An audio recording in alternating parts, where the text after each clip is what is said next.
Bismillahirrahmanirrahim. Assalamualaikum warahmatullahi wabarakatuh. Pokok bahasan pada kesempatan hari ini judulnya adalah Sustainable Logistics Supply Chains in Agro Industry. Kali ini pokok bahasan kita lebih applicable karena beberapa konsep-konsep logistik ataupun supply chain management akan diterapkan pada satu industri khusus, yakni industri pertanian. Apa karakteristik dari agriculture commodity? Yang pertama, perishable. Komoditas pertanian itu mudah rusak. Makin lama, makin tidak segar. Makin lama, membusuk. Itu yang kita maksud sebagai perishable. Yang kedua, seasonality, artinya ada musiman. Ada komoditas tertentu, misalnya durian, itu punya musim sendiri. Tapi yang kita maksud di sini bahwa panen dari komoditas pertanian itu membutuhkan proses yang cukup lama. Kemudian curah atau bulky, jumlahnya banyak, jumlahnya dalam jumlah besar. Ya, misalnya seperti beras, itu kan dalam jumlah yang besar. Kalau kita panen kelapa, itu diangkut dalam jumlah yang besar, bulky. Kemudian quality varies. Maksudnya, kualitas komoditas pertanian di satu pohon yang banyak buahnya itu bisa beragam rasanya. Jadi memang sangat bervariasi, apalagi jika berbeda tanaman. Rasanya bisa berbeda satu sama lain. Jeruk yang berasal dari satu perkebunan yang sama, variasi rasanya bisa berbeda-beda. Ada yang sangat manis sekali, ada yang manis. Ini yang menjadi ciri dari komoditas pertanian. Adapun production system dari industri pertanian dapat kita deskripsikan dengan skema seperti gambar ini. Ada komponen di sini, ada komponen input dan ada komponen output, ada proses. Input berupa komoditas maupun non-komoditas masuk ke dalam pabrik, kemudian diproses menjadi produk jadi atau output. Intended output atau intended product adalah produk yang memang sudah kita rencanakan. Sebagai contoh, kalau kita mengolah pisang menjadi komoditas atau produk olahan tertentu, maka pisang yang sudah diolah itulah sebagai intended product. Sedangkan kulit pisang ataupun tandan pisang itulah yang kita sebut sebagai waste. Sedangkan produk ini bisa kita contohkan seperti minyak kelapa sawit. Cangkang kelapa sawitnya kita pandang sebagai product. Jadi, input itu berasal dari kegiatan pertanian, prosesnya itu ada di pabrik atau manufacturing, dan outputnya itu akan dikirimkan ke pasar. Customernya bisa industri, contohnya saja minyak kelapa sawit, customernya bisa industri minyak goreng. Ataupun kalau finish product, nantinya akan dikirimkan ke distributor ataupun nanti adalah end customer. Nah, apa yang dihasilkan dari output nantinya akan memberikan informasi yang kita sebut sebagai proses monitoring clearance yang akan menjadi input bagi bagian input. Kemudian kita masuk di sisi input, ada non-commodity. Kalau kita memproduksi katakanlah minyak goreng, kita butuh kemasan. Nah, kemasannya itu yang kita maksud sebagai non-commodity, karena kemasannya bisa berupa botol ataupun plastik yang bukan bagian dari komoditas pertanian itu. Dan sesuai dengan topik kita, yaitu sustainable supply chain ataupun sustainable logistik, maka kita perlu kenali dulu apa yang dimaksud dengan sustainability atau keberlanjutan. Bahwa bisnis modern sudah tidak lagi berorientasi tunggal. Bisnis modern sudah tidak lagi berorientasi hanya semata-mata memaksimumkan laba atau pendapatan. Tetapi bisnis saat ini sudah mempertimbangkan aspek non-ekonomik, yaitu sosial dan lingkungan. Maka sustainability atau keberlanjutan berpilarkan 3 hal, yaitu ekonomi, sosial, dan environment atau lingkungan. Maka tujuan bisnis modern saat ini adalah memaksimumkan pendapatan sekaligus meminimumkan biaya sosial dan sekaligus meminimumkan biaya lingkungan. Apa yang menjadi benefit atau manfaat bagi perusahaan jika menerapkan konsep keberlanjutan ini dalam sistem logistik maupun sistem supply chain mereka? Pertama, manfaatnya adalah sustainable logistik ataupun sustainable supply chain dapat menurunkan biaya dan juga meningkatkan nilai tambah. Tentunya bisa kita pahami, pengurangan biaya sosial maupun biaya lingkungan itu bermakna mengurangi total biaya secara keseluruhan. Sebagai contoh, yang dimaksud dengan pilar sosial di dalam konsep keberlanjutan adalah konflik antara industri dengan masyarakat sekitar. Bayangkan apabila setiap hari masyarakat di sekitar industri tersebut melakukan demonstrasi dengan cara memblokir jalan, maka kegiatan pendistribusian produk menjadi terganggu. Ini akan mengakibatkan seluruh jadwal pengiriman tidak akan dapat dipenuhi. Akibatnya, customer akan komplain, dan secara bisnis, kerugian customer itu harus diberikan ganti rugi oleh perusahaan. Maka biaya komplain ini akan meningkat dan total biaya keseluruhan juga menjadi meningkat. Belum lagi kerusakan yang potensial dipicu sebagai akibat dari aksi unjuk rasa masyarakat sekitar. Nah, ini contoh dari pilar sosial yang dapat menambah beban biaya apabila kita tidak antisipasi.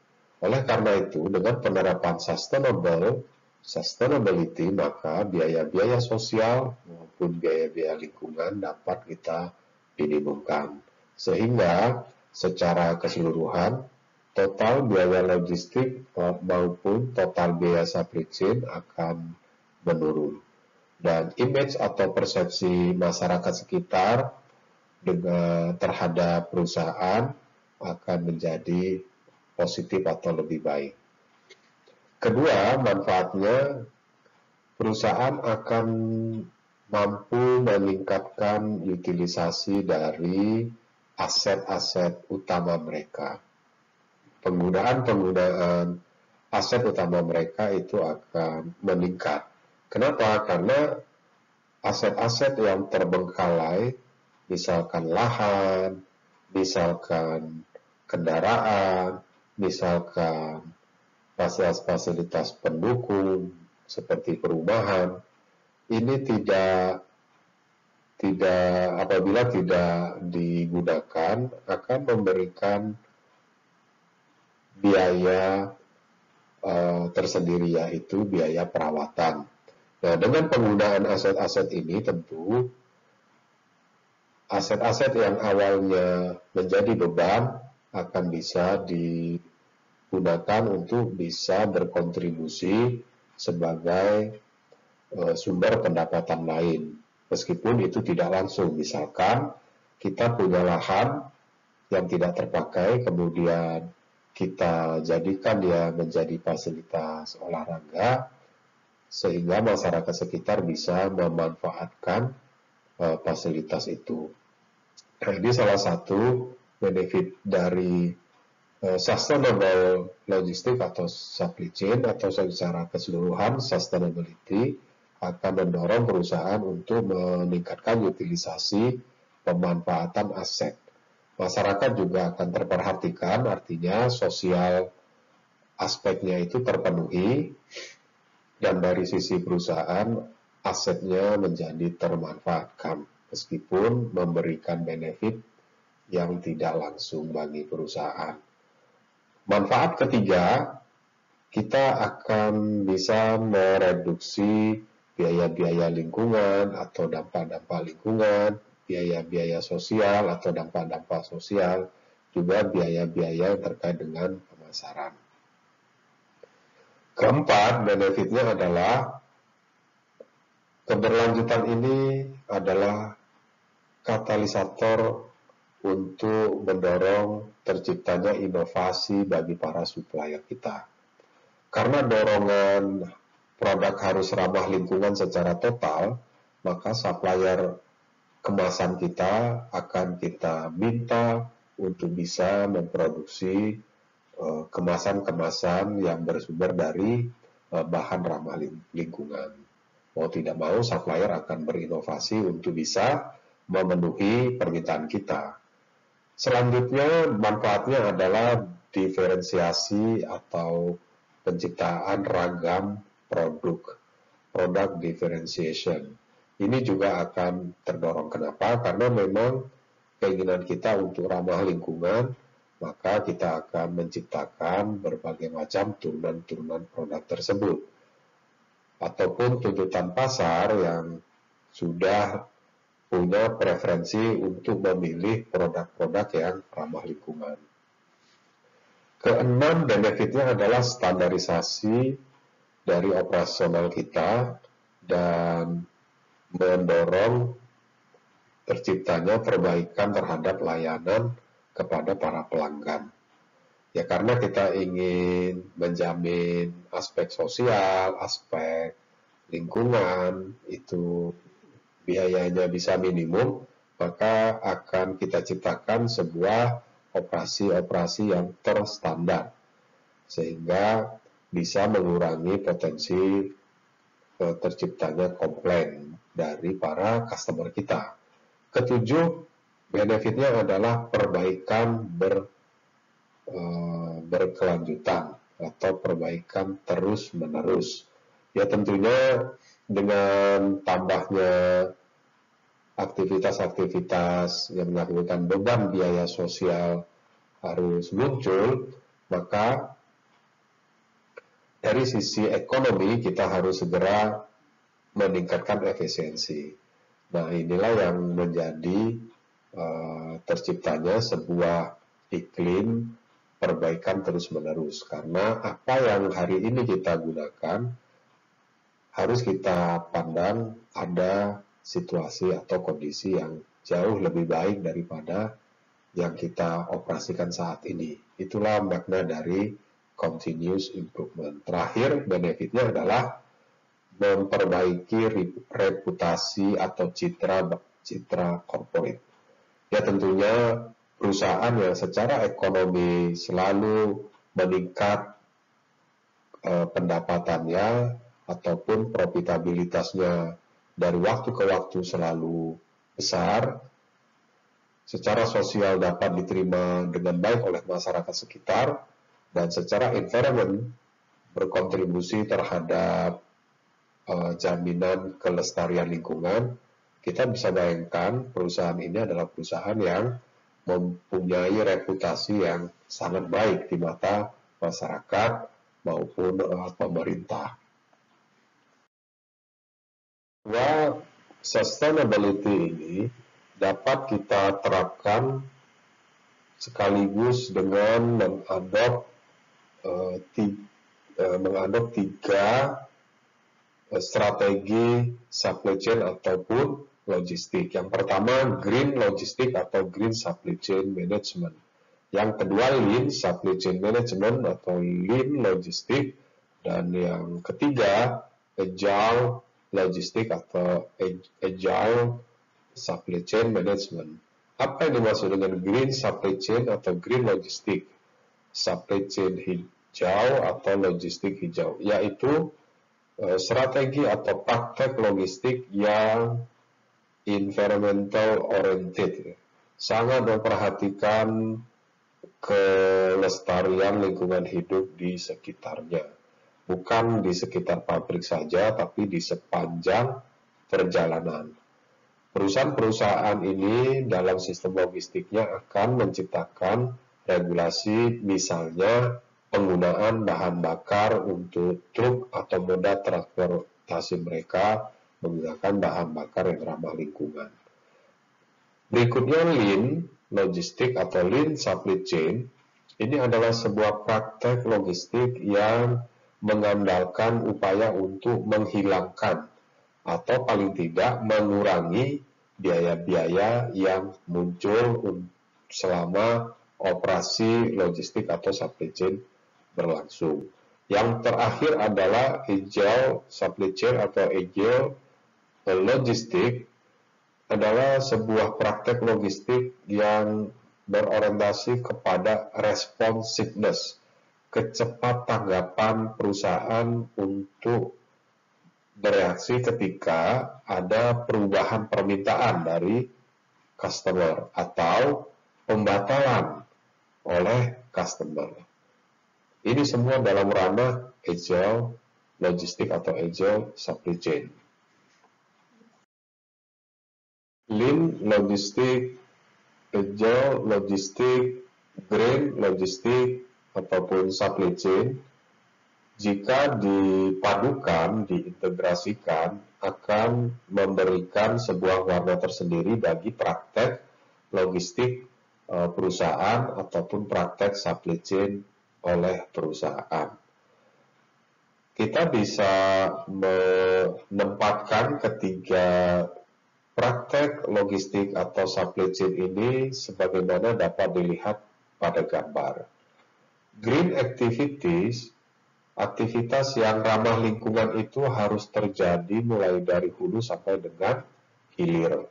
Kita tidak ada pengecualian untuk seluruh aktivitas-aktivitas di sepanjang rantai pasok atau di sepanjang logistik. Semuanya harus berorientasi kepada ramah lingkungan.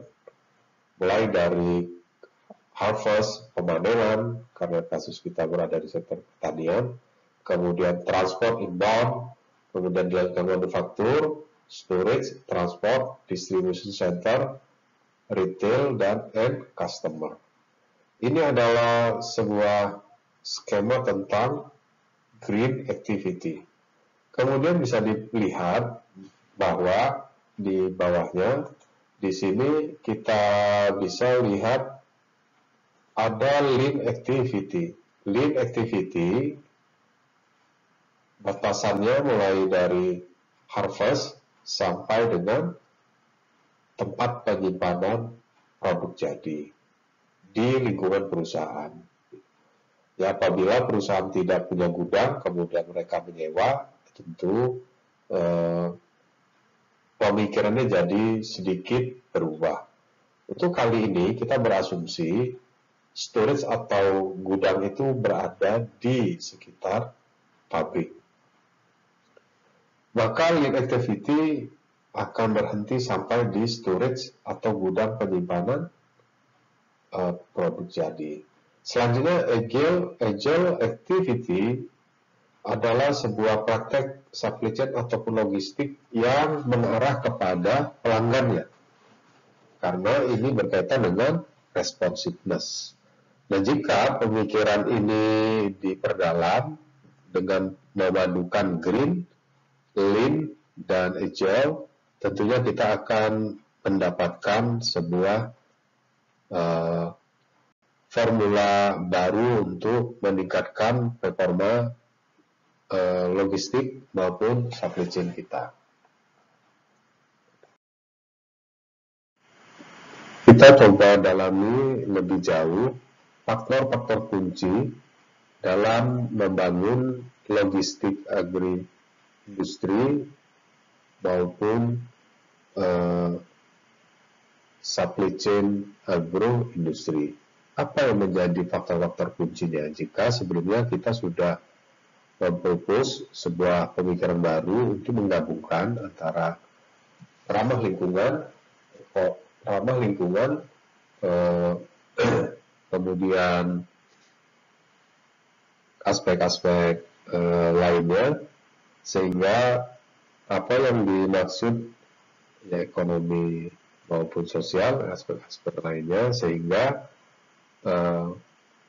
bisnis kita bisa berumur lebih panjang. Ini akan kita bahas key factor di dalam logistik agroindustri maupun supply chain agroindustri.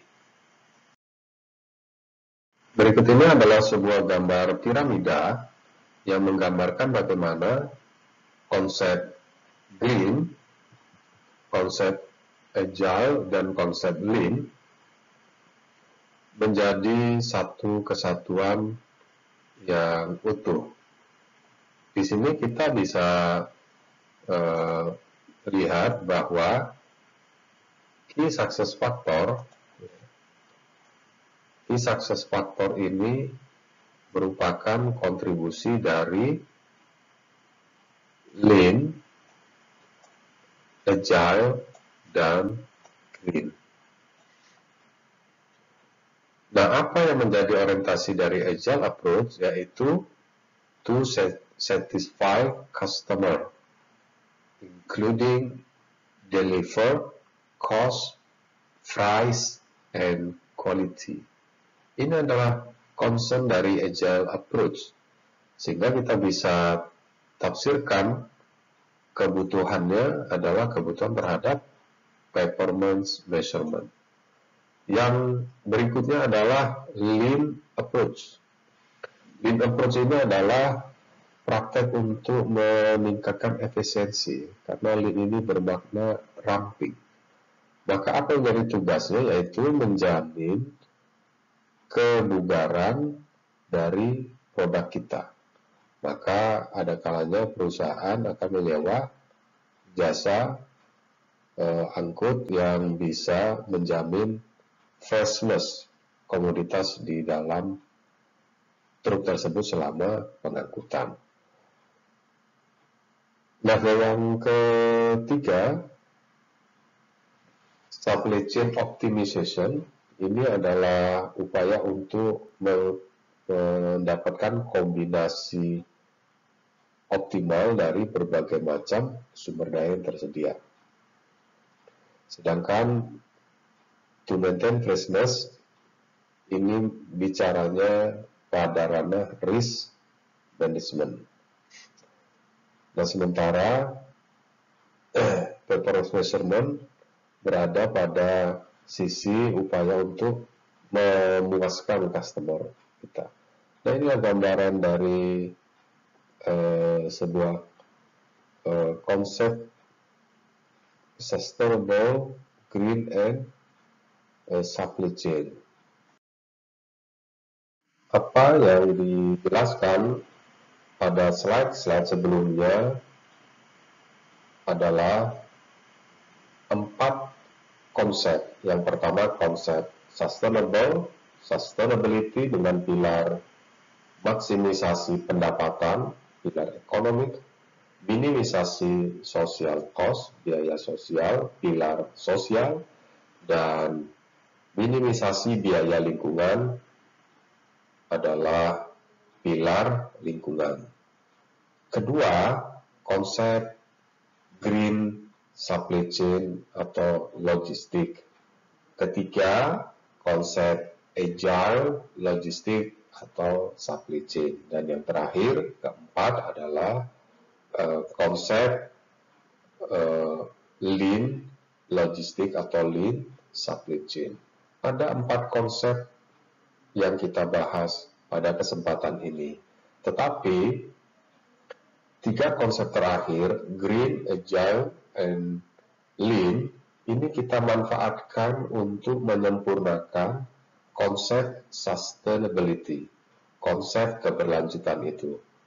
Nah, seperti apa konsepnya? Kita sudah jelaskan tadi. Pada sisi hulu, kita akan bekerja dengan lean konsep, lean approach.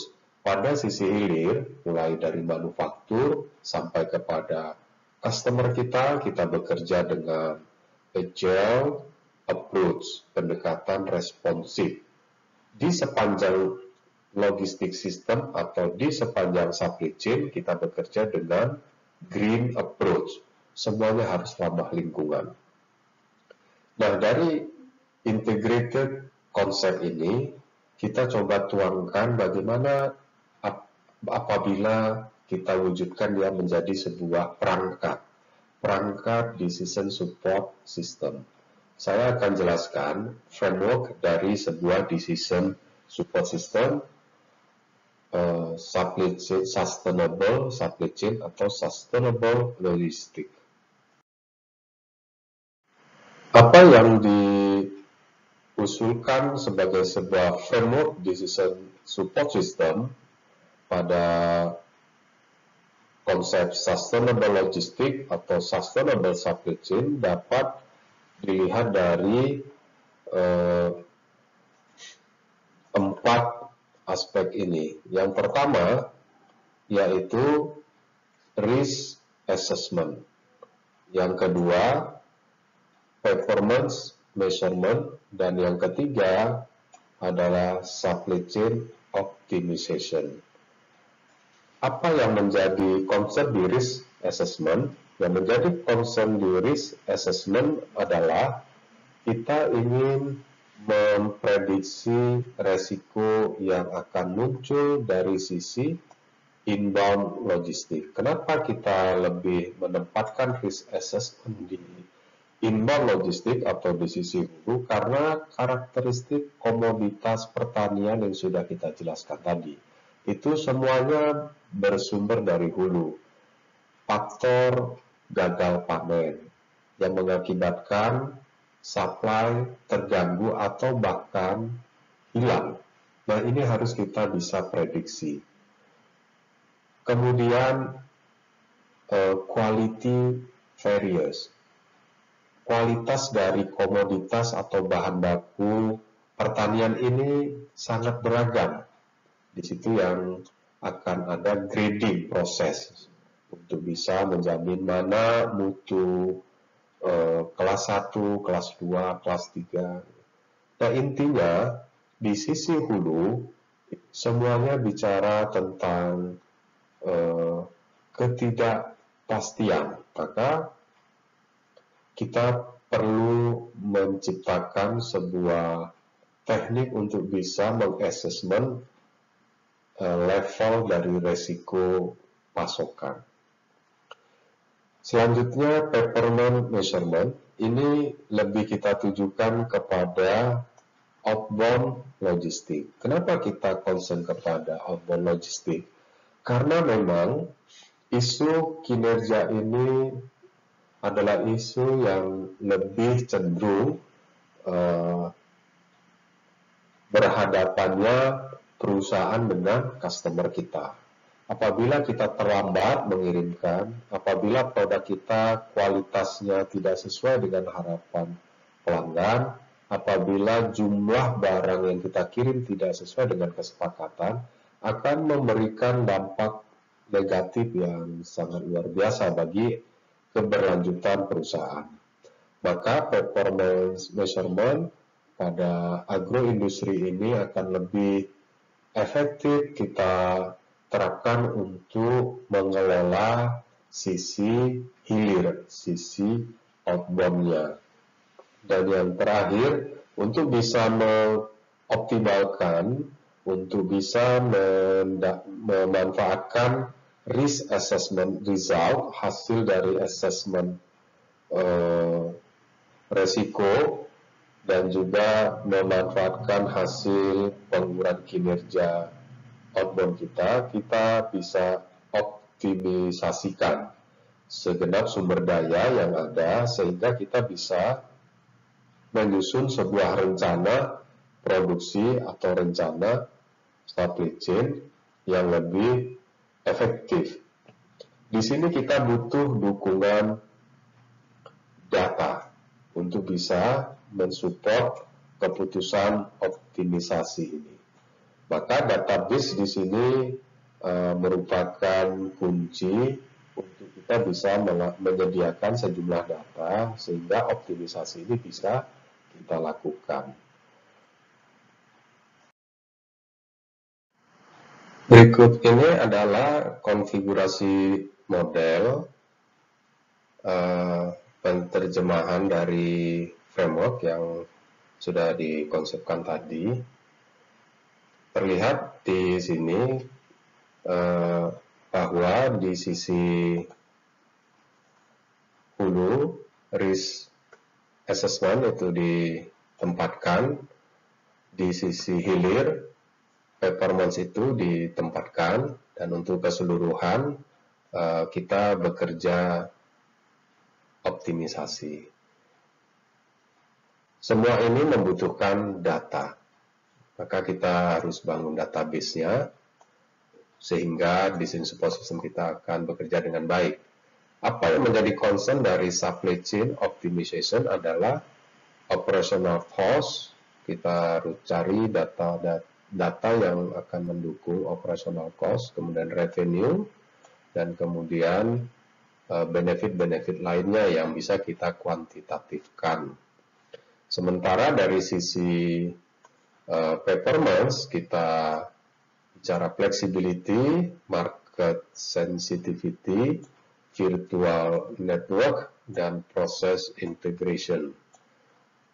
Di sisi risk assessment, kita bicara resiko-resiko yang perlu kita pertimbangkan sehingga kita bisa mengeliminasi waste, kita bisa memuluskan aliran operasi, bisa meningkatkan efisiensi dan juga quality assurance. Nah, apa saja keputusan-keputusan yang berkaitan dengan ketiga komponen decision support system ini, inilah yang diformulasikan. Ya tentunya didiskusikan dengan para pihak-pihak yang terkait, para manajer-manajer yang terkait. Secara sederhana, kita bisa gambarkan konfigurasi model tadi seperti tayangan berikut. Ini database-nya, kemudian ini model base-nya, dan tentunya itu difasilitasi melalui sebuah sistem dialog. Di model base kita perlu kembangkan sebuah model untuk assessment resiko, model untuk performance measurement, dan model untuk optimization. Demikian juga untuk database, intinya adalah seluruh data yang kita inputkan maupun data yang dihasilkan dari model-model ini yang tentunya bisa saja dibutuhkan oleh model lain. Hasil dari risk assessment bisa menjadi salah satu atau beberapa sumber input untuk performance measurement. Demikian sebaliknya, output dari performance measurement dapat menjadi input bagi risk assessment model, dan demikian juga untuk optimization. Bagaimana cara kita mengaplikasikan konsep decision support system tadi? Pertama, identifikasi terlebih dahulu indikator-indikator dari keberlanjutan. Langkah kedua, kita formulasikan bagaimana risk assessment. Langkah ketiga, kita formulasikan bagaimana proses dan perhitungan dari pengukuran kinerja. Dan yang terakhir, dibangun formulasi matematik, model matematik untuk menghitung total supply chain atau supply chain secara keseluruhan. Nah, saya akan jelaskan sebagian besar, tetapi memang tidak dituntaskan karena pokok bahasan kali ini dimaksudkan untuk memberikan inspirasi kepada saudara bagaimana cara menerapkan konsep sustainable di dalam sistem logistik ataupun di dalam sebuah sistem rantai pasok.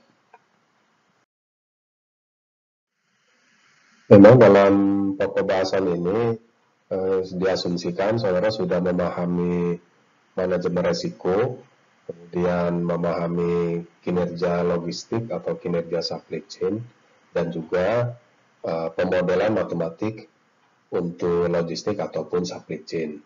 Saya kira tiga hal ini sudah dikenal dengan baik, meskipun memang butuh pendalaman lebih lanjut. Risk assessment atau risk assessment output di sini kita pahami bahwa risk assessment itu bicaranya berapa tingkat kemungkinan sebuah kejadian itu akan terjadi, kemudian besar severity atau akibatnya, dan juga nanti akhirnya kita bisa menghitung berapa besar resiko yang akan terjadi. Nah, model risk assessment ini sangat banyak ya, dan kita bisa memilih pendekatan yang cocok sesuai dengan kasus yang sedang kita hadapi. Ya, sangat bergantung kepada agroindustri yang saudara pilih.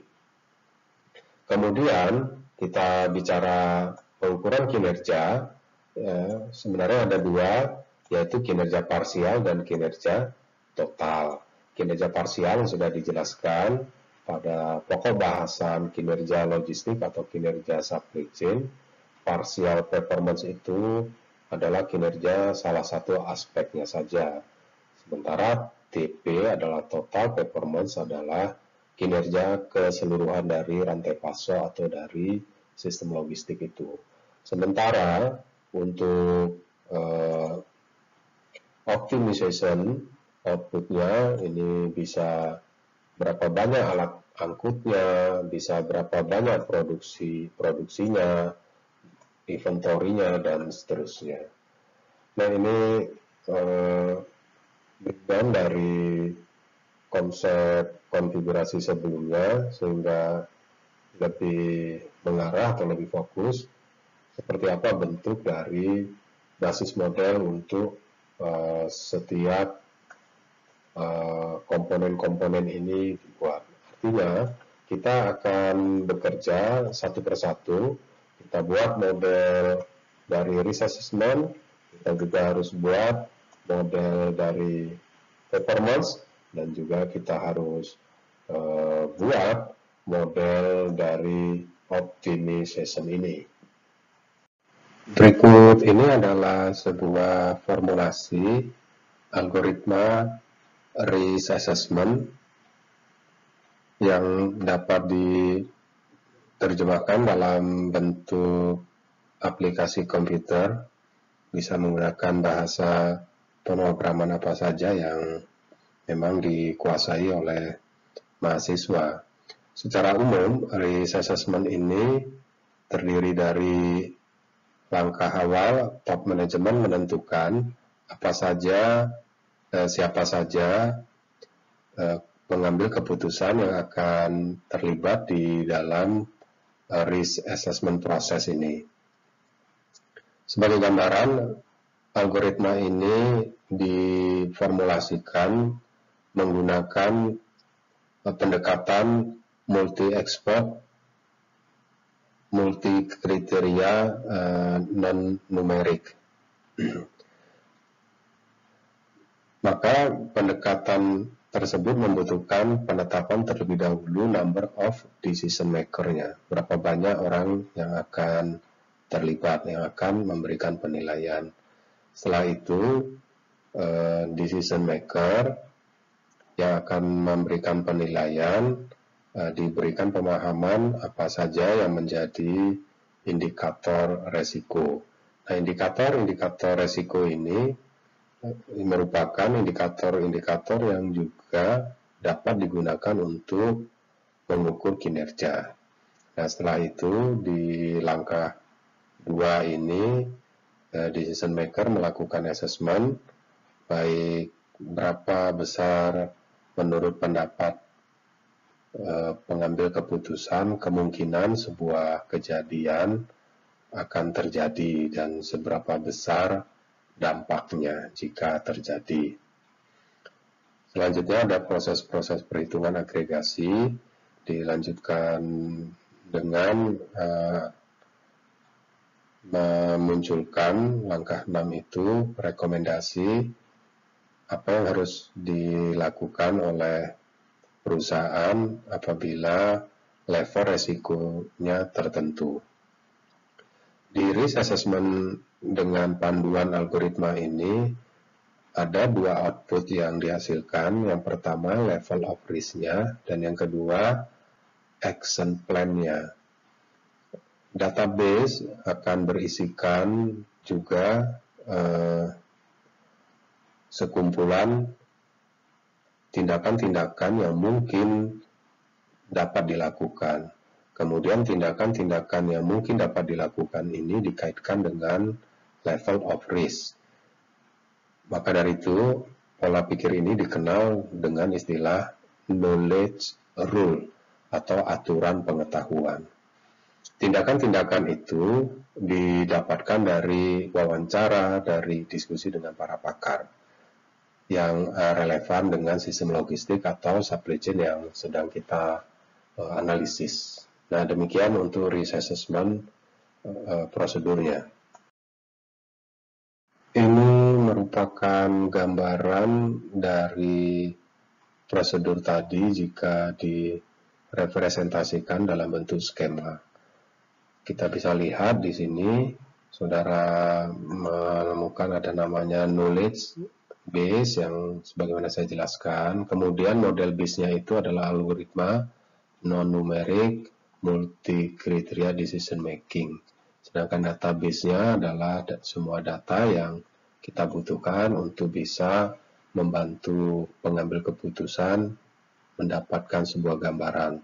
Output dari database ini bisa dalam bentuk visualisasi grafik ataupun tabel data, ya apa saja yang memang dibutuhkan untuk bisa memberikan gambaran kepada para decision maker yang akan memberikan assessment. Di sisi kanan ini merupakan output-output yang ditampilkan dari decision support kita. Nah, ini merupakan skema yang menjadi semacam konsep arsitektur dari modul risk assessment di dalam sebuah sistem penunjang keputusan. Berikutnya adalah prosedur dalam mengukur kinerja. Nah, di sini ada beberapa bagian-bagian yang bisa saya perhatikan. Yang pertama, saya ingin menyoroti tentang keberadaan yang kita kenal dengan partial performance, dan ada juga nanti di sini kita kenal dengan istilah total performance. Nah, prinsipnya prosedur ini sudah dibahas secara umum pada pokok bahasan kinerja logistik ataupun kinerja supply chain. Ada dua bagian, kita harus tetapkan scoring system, kita juga harus tetapkan bobotnya, jadi scoring system, kemudian kita juga harus tetapkan bobotnya. Nah, setelah itu kita bisa menerapkan proses perhitungan rata-rata terbobot atau expected value untuk bisa menghasilkan yang namanya partial performance, dan nanti akhirnya kita bisa juga menghitung total performance. Nah, langkah-langkah ini digambarkan sedemikian rupa untuk bisa memberikan penjelasan bahwa pengukuran kinerja ini multiple period, ya ada multiple period, juga melibatkan beberapa perspektif, dan setiap perspektif punya beberapa indikator. Nah, demikian gambaran umum dari prosedur pengukuran kinerja. Nah, untuk menghitung partial performance maupun total performance dapat dihitung menggunakan rumus berikut. Ini jelas bobot dikali dengan indikatornya, dan total performance ini merupakan sigma dari keseluruhan partial performance. Selanjutnya, gambar yang disajikan ini adalah skema untuk membantu kita dalam membuat decision support system untuk performance measurement. Ada 3 bagian, ada komponen yang kita sebut dengan komponen input, kemudian ada komponen output, dan ini merupakan proses perhitungannya. Secara prinsip tidak ada